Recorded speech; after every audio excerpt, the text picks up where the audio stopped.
I never thought I'd be the kind of person who noticed things like the way someone's hands moved when they worked, or how their hair fell across their forehead when they concentrated. But there I was, sitting at my desk pretending to study while watching Finn replace a light bulb in my ceiling fixture for the third time that month. The thing was, I'd replaced that same bulb myself just 2 weeks earlier, and it had been working perfectly fine until this morning when he knocked on my door with that easy smile of his and a replacement bulb in his hand. We were roommates in this old converted house near campus, the kind of place where everything creaked and nothing quite worked right, which I guess was part of its charm. Finn lived in the room next to mine, and we'd been sharing this space since the start of the semester. He was studying architecture. I was doing English Lit. And for the first few months we'd been friendly but distant, the way roommates often are when they're still figuring each other out. We'd exchange pleasantries in the kitchen, sometimes watch a show together in the common area, but mostly we orbited around each other without really connecting. That started changing about 6 weeks ago. I'm not even sure when exactly, but I began noticing that Finn was around more. He'd appear in the doorway of my room to ask if I wanted coffee, or he'd mention that he was heading to the library and did I want to come along. Small things, casual things, the kind of gestures that could mean absolutely nothing, or could mean everything depending on how you looked at them. Then the fixing started. First, it was my desk lamp, which admittedly had been flickering, but I'd been living with it for weeks without much concern. Finn noticed it one evening when he stopped by to return a book he'd borrowed, and the next day he showed up with a new lamp he said he'd found at a thrift store. It was actually nicer than my old one, vintage brass with a green glass shade, and when I tried to pay him for it, he just shook his head and said he'd gotten it for practically nothing. After that, it was the loose doorknob on my closet, then the window that stuck, then the radiator that clanked too loudly. Each time, Finn would mention the problem almost casually, and then a day or two later, he'd be in my room with tools and that focused expression that made my chest feel tight in a way I didn't want to examine too closely.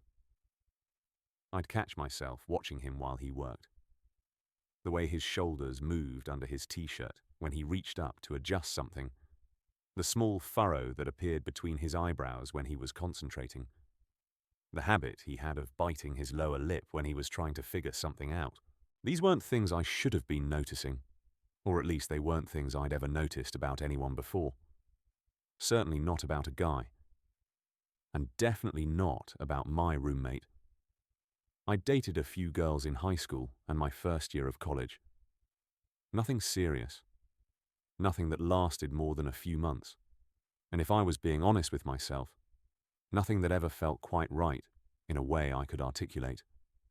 There was always something missing, some spark I kept waiting to feel but never quite did. I'd chalked it up to not having met the right person yet, to being too focused on school, to a dozen different explanations that felt reasonable enough at the time. But then there was Finn, standing on my desk chair to reach the ceiling fixture, and I couldn't look away. I couldn't pretend I was reading the same paragraph I'd been staring at for the past 10 minutes. I couldn't ignore the fact that my heart was beating faster just because he was in my room, close enough that I could smell his soap, some kind of cedar and sage combination that I'd started associating with comfort and safety and something else I wasn't ready to name. He finished with the light bulb and stepped down from the chair, running a hand through his dark hair to push it out of his eyes. "That's better," he said, and his voice had this warm quality to it that made me feel like I was standing in sunlight. "You were probably straining your eyes trying to read in here. I should have noticed it was getting dim earlier." I managed to thank him, though my voice came out rougher than I intended. He lingered for a moment, one hand resting on the back of my desk chair, close enough to my shoulder that I could feel the warmth radiating from him. There was something in the air between us, something unspoken and electric, and I wondered if he felt it too, or if this was all in my imagination, some wishful thinking I hadn't even known I was capable of until recently. "Do you want to grab dinner?" he asked, and the question felt weighted somehow, heavier than it should have been for such a simple invitation. I was about to order Thai food, and I always get too much. I said yes. Of course I said yes. And he smiled in that way that made the corners of his eyes crinkle. And then he was gone, back to his own room, leaving me sitting there, trying to understand what was happening to me. That night, we ate pad thai and spring rolls sitting on the floor of his room, because his desk was covered with architectural models and drafting paper. We talked about everything and nothing. The kind of conversation that flows easily and naturally, where you lose track of time because you're so engaged. He told me about growing up in Portland with two moms who were both artists, about how he'd always loved building things, creating spaces where people could feel at home. I told him about my family in the suburbs, about my younger sister who was funnier than I'd ever be, about how I'd always found more truth in novels than in real life. At some point during the evening, our knees touched, just barely, and neither of us moved away. It was such a small thing, innocent even, but I felt it like an electric current running through my entire body. I kept talking, trying to act normal, but I was hyper-aware of that point of contact, of the warmth of his leg against mine, of the fact that I wanted to lean closer instead of pulling back.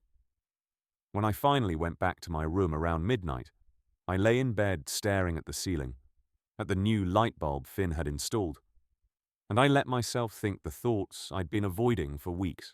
I thought about the way my pulse quickened when I heard his voice, the way I'd started timing my showers for when he'd be in the kitchen so I could see him in the morning, the way I looked for excuses to knock on his door, to be in his space, to have his attention on me even for a few minutes. I thought about the girls I'd dated and how I'd never felt this intensity of emotion, this constant pull toward another person. I thought about how I'd never really understood what people meant when they talked about chemistry, about that indefinable thing that draws you to someone, until now. And I thought about the fact that Finn was a guy, and what that meant about me, about who I was, and who I'd always assumed I was supposed to be. It should have been terrifying, that realization, but instead it felt like something clicking into place. Like I'd been trying to force puzzle pieces to fit for years, and suddenly I'd found the piece that belonged there all along. I didn't have all the answers, didn't know exactly what to call, or what I was feeling, or what it meant for my future, but I knew that what I felt for Finn was real and true, and more powerful than anything I'd experienced before. The next few weeks were a kind of sweet torture. Finn kept finding things to fix in my room. The bookshelf that was slightly uneven, the picture frame that hung crooked, the drawer that stuck. Each repair was an excuse for him to be near me, and I started to wonder if maybe, possibly, he was feeling something too. If maybe these weren't really about fixing things at all, but about creating reasons to be in my space, to spend time together, to exist in each other's orbit. I started noticing the way he looked at me sometimes, when he thought I wasn't paying attention. How his gaze would linger a beat too long. How his expression would soften in a way that made my stomach flip. I noticed how he'd lean in close when showing me something on his phone, closer than necessary. How his hand would brush against mine when passing me things. How those touches seemed deliberate rather than accidental. We fell into a routine of having dinner together most nights. Sometimes we'd cook, badly, making a mess of the kitchen and laughing at our failures. Sometimes we'd order in and eat while watching movies on his laptop, sitting side by side on his bed, with our shoulders pressed together. We started studying in the same room, him working on his designs while I read or wrote papers. And there was something incredibly intimate about that shared silence, about being comfortable enough with someone that you didn't need to fill every moment with conversation. My friends started commenting on how much time I was spending with Finn. My buddy Marcus asked if we were dating, and I'd laughed it off a little too quickly, a little too defensively. But the question stuck with me, burrowing under my skin. were we?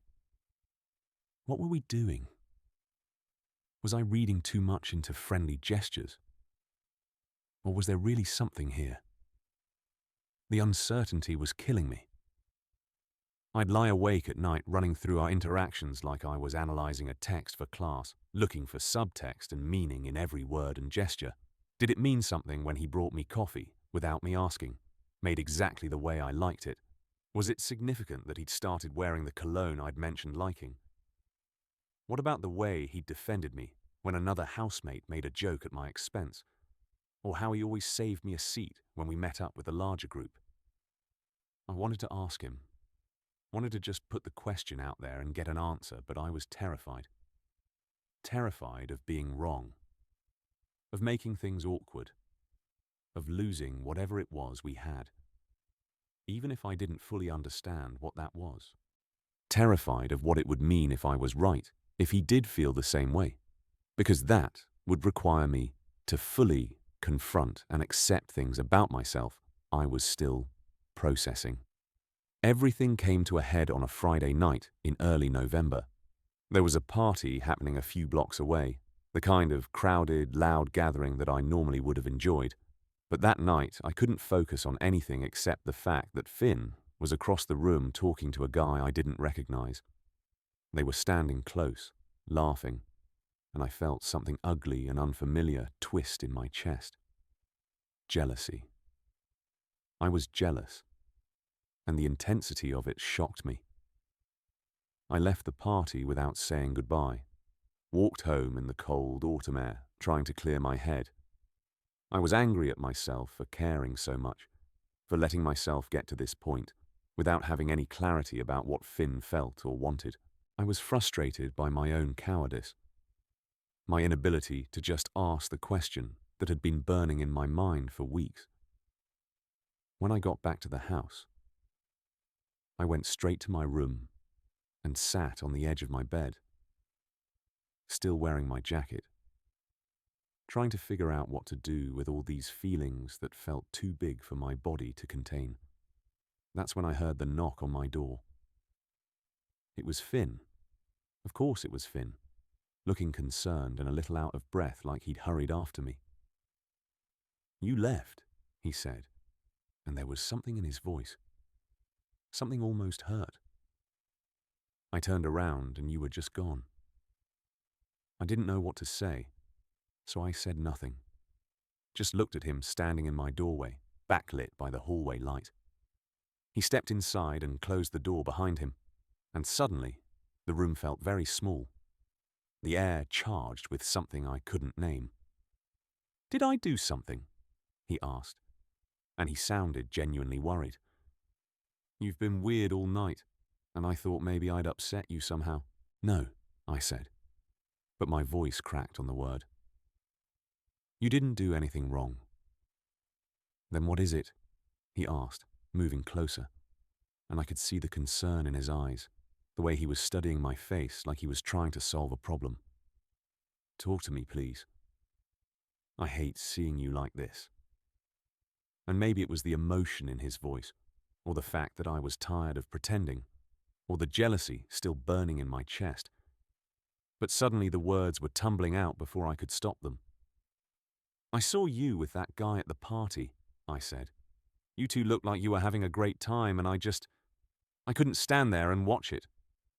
Finn went very still, his expression unreadable. "Watch what?"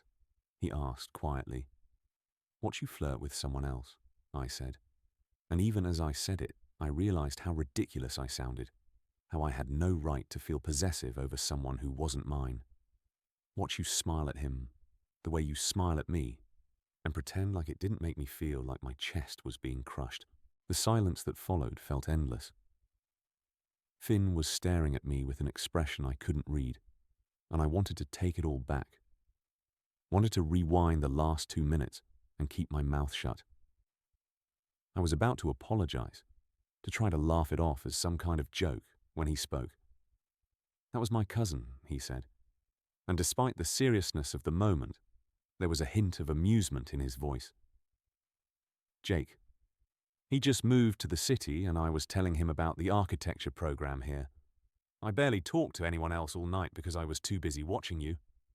Oh, I said, feeling my face heat up with embarrassment. I didn't know you had a cousin. I have 3, Finn said, taking another step closer. But that's not really the important part of what you just said, is it? It wasn't a question. I looked down at my hands, unable to meet his eyes. I'm sorry, I said. I shouldn't have said anything. I don't know what I was thinking. I'm glad you did, he said softly, and when I looked up, he was right there, close enough that I could count the flecks of gold in his brown eyes. Do you know why I keep finding things to fix in your room? Because everything in this house is falling apart, I offered weakly. He smiled, that gentle smile that made my heart race. Because it gives me an excuse to be near you, he said. Because I've been trying to work up the courage to tell you how I feel for weeks now.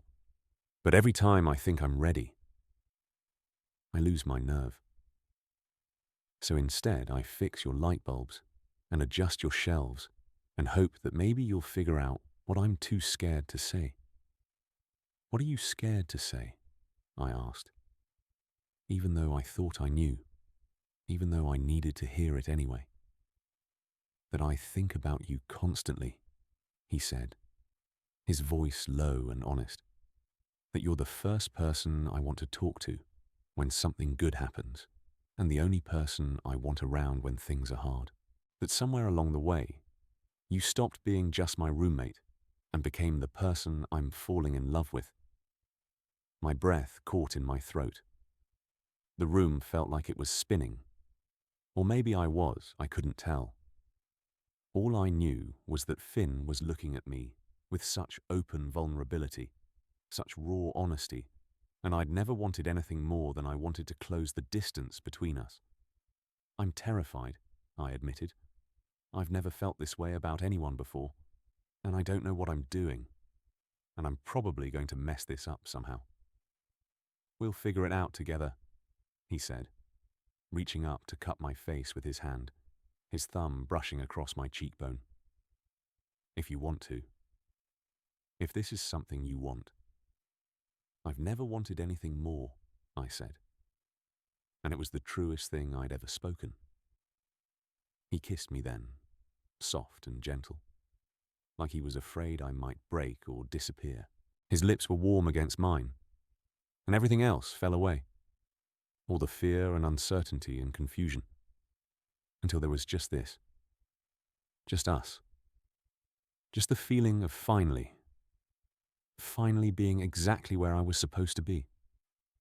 When we pulled apart, he rested his forehead against mine, both of us breathing hard.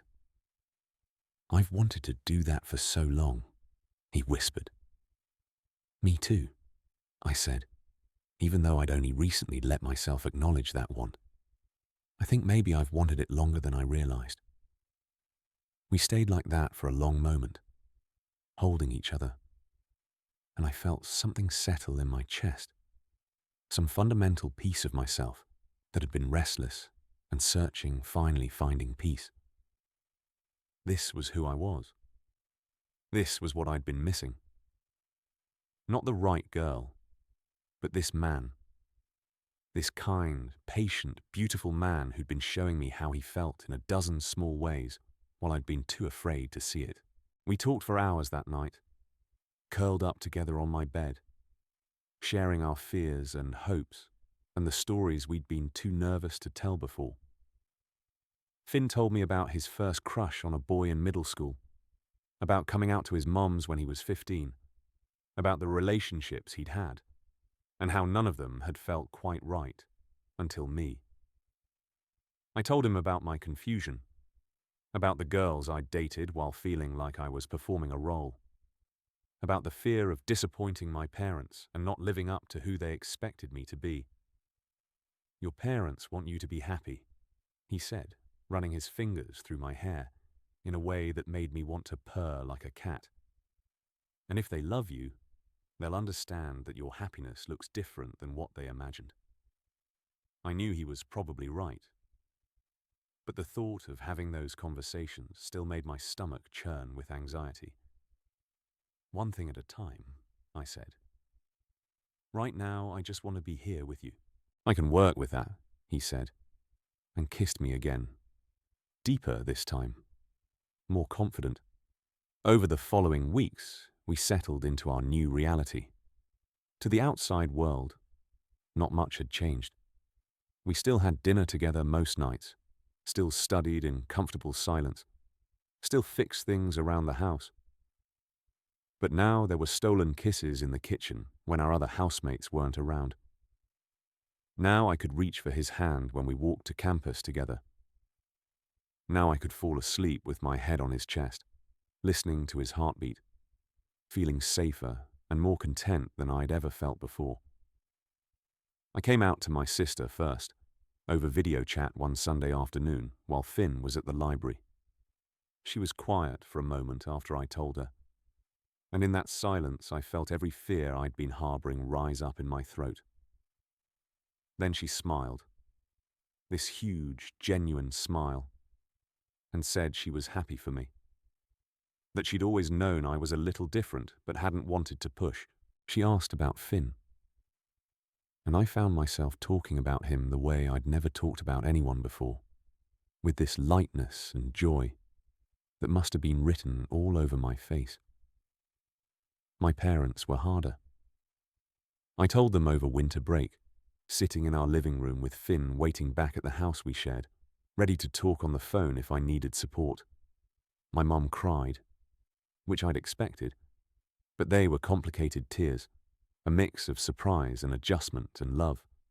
My dad was quiet, processing, asking questions that were sometimes awkward, but came from a place of trying to understand. It wasn't perfect, and I knew it would take time for them to fully accept this new version of their son. But it was a start. What surprised me most through all of it was how right it felt. How much lighter I felt having acknowledged this truth about myself. How all those years of something feeling slightly off suddenly made sense. I wasn't broken or missing something. I'd just been looking in the wrong direction, expecting my life to follow a script that was never written for me. Finn was patient through all of it, supportive without being pushy, there when I needed him, but giving me space to process things on my own terms. He made me laugh when things felt too heavy. He held me when the fear threatened to overwhelm me. He reminded me, again and again, that there was no rush, no timeline I needed to follow, that we could take this at whatever pace felt right. Spring semester started, and we were still finding excuses to be in each other's rooms, except now the excuses were flimsier, and we didn't really bother to pretend. He'd knock on my door to show me a design he was working on. I'd go to his room to read him a passage from a novel I thought he'd appreciate. We'd end up tangled together on one bed or the other, talking or kissing or simply existing in that comfortable silence that comes when you're with someone who feels like home. On a warm evening in March, we were lying on my bed, the window open to let in the spring air, and Finn was tracing patterns on my arm with his fingertips. "You know," he said thoughtfully, "I think that light bulb actually does need replacing this time." I laughed, turning to face him. "Does it really? Or are you just looking for an excuse to use your screwdriver in my room again?" He grinned, that mischievous smile I'd come to love. Maybe a little of both. I kissed him, soft and sweet, still marveling at the fact that I could do this now, that this incredible person wanted me as much as I wanted him. "Well," I said against his lips, "I suppose I should let you fix it then. Wouldn't want to strain my eyes reading in dim light." "Very practical of you," he murmured, pulling me closer. The light bulb could wait. Everything could wait. Right now, there was just this, just us, just the simple, perfect reality of being exactly who I was meant to be, with exactly who I was meant to be with. And that was more than enough.